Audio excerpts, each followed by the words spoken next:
Assalamu alaikum warahmatullahi wabarakatuh. Auzubillahi minash-shaytanir rajim. Em nome de Deus clemente e o misericordioso. Quem são os povos do livro? Quem são os judeus e os cristãos para nós muçulmanos? Entre toda a humanidade, os hebreus e os cristãos são os mais próximos dos muçulmanos. E por isso foi outorgado o título honorífico dos povos do livro.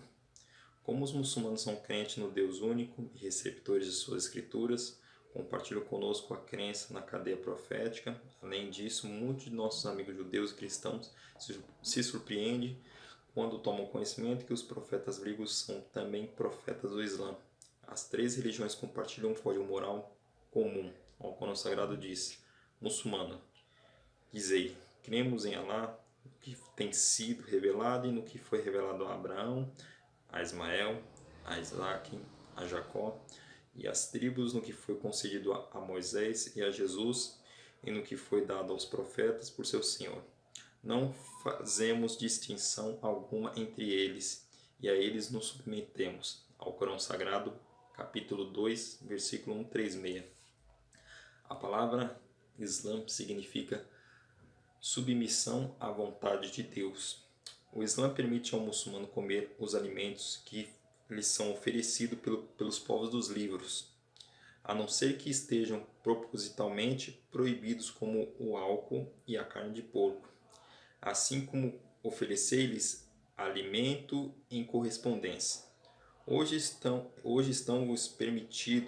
permitidas todas as coisas sadias, como vos é lícito o alimento dos que receberam o livro, da mesma forma que é vos lícito para eles, né? Que também é lícito para os povos dos livros, né? Alcorão Sagrado, capítulo 5, versículo 5. Da mesma forma, lhes é permitido ao homem muçulmano contrair o matrimônio, a mais íntima das relações possíveis, como o laço sagrado, com uma mulher judia ou cristã. Eu gostaria de deixar essa parte em destaque. Está-vos permitido casar com as mulheres livres e decentes muçulmanas, e também com as mulheres livres e decentes judias ou cristãs, contanto que a adoteis e passeis a viver com ela licitamente, não desatinamente, nem tendo amantes. Alcorão Sagrado, capítulo 5, versículo 5. Em tal situação, não é lícito que o esposo obrigue a sua esposa a se converter ao Islã. Novamente, eu vou deixar essa parte em destaque. Em tal situação, não é lícito que o esposo muçulmano obrigue a sua esposa a se converter ao Islã, já que isso seria contraditório aos mandamentos islâmicos. Não cabe coação em matéria de religião. Alcorão Sagrado, capítulo 2, versículo 256. É um dever islâmico do esposo garantir que a sua esposa possa exercer o seu direito ao culto de acordo com a sua própria fé. Em um estado onde rege as leis islâmicas, os povos do livro se regem pelo princípio segundo o qual eles desfrutam dos nossos mesmos direitos e têm as nossas mesmas obrigações. Além disso, pelo Estado, os atos de intolerância contra os povos do livro são proibidos aos muçulmanos. O profeta Muhammad disse, eu também gostaria de deixar essa parte em destaque: aquele que prejudicar uma pessoa dos povos do livro é como se prejudicasse a mim mesmo. Vou repetir novamente: aquele que prejudicar alguma pessoa dos povos do livro é como se prejudicasse a mim mesmo. De fato, a sociedade islâmica, desde o princípio, uma sociedade plural.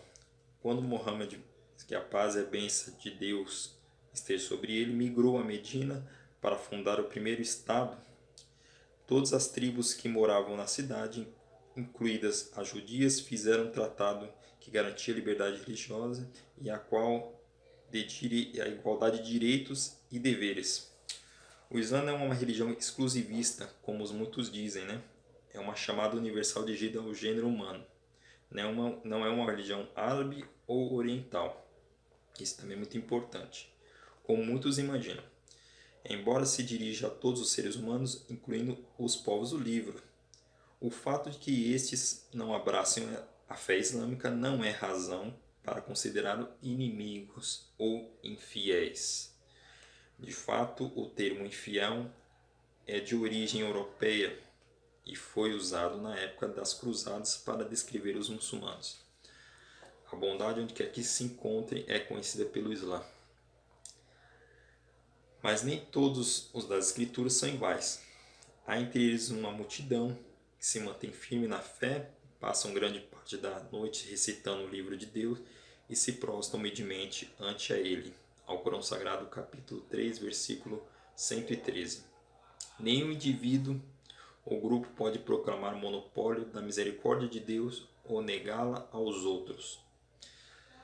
Para finalizar, quanto aos verdadeiros crentes, judeus e cristãos ou monoteístas não confessionais ou não confessionais, que acreditam sinceramente em Deus e no último dia e atuam com retidão, serão premiados por seu Senhor e não há motivo para que se sintam inquietude nem apreensão. Alcorão Sagrado, capítulo 2, versículo 62. Eu gostaria de deixar essa breve reflexão nessa noite para as pessoas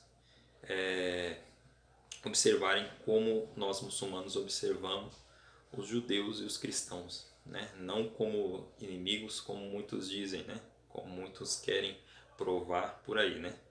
Esses textos aqui eu separei, e todos esses aqui tem referência.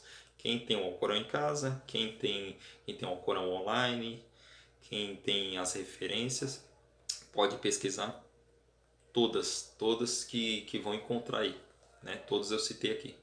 Então nós muçulmanos vemos os nossos irmãos judeus e cristãos como o povo do livro, como está escrito no Alcorão Sagrado.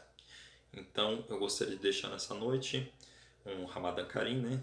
Graças a Deus a gente entrou no mês sagrado e o coração e mente de Zahaba está aqui trabalhando dia a dia para levar um pouquinho da mensagem de Deus para todas as pessoas que querem conhecer do Islã e aos muçulmanos. Então eu gostaria de deixar esse espaço aqui para que todos, não só muçulmanos, também os cristãos que se encontram aqui, os judeus, possam dialogar, né, pacificamente, em paz, e que todos aqui se respeitem, né, vamos dizer assim. Então eu deixo nessa noite essa reflexão para todos os muçulmanos, judeus e cristãos. Assalamu alaikum wa rahmatullahi wa barakatuh.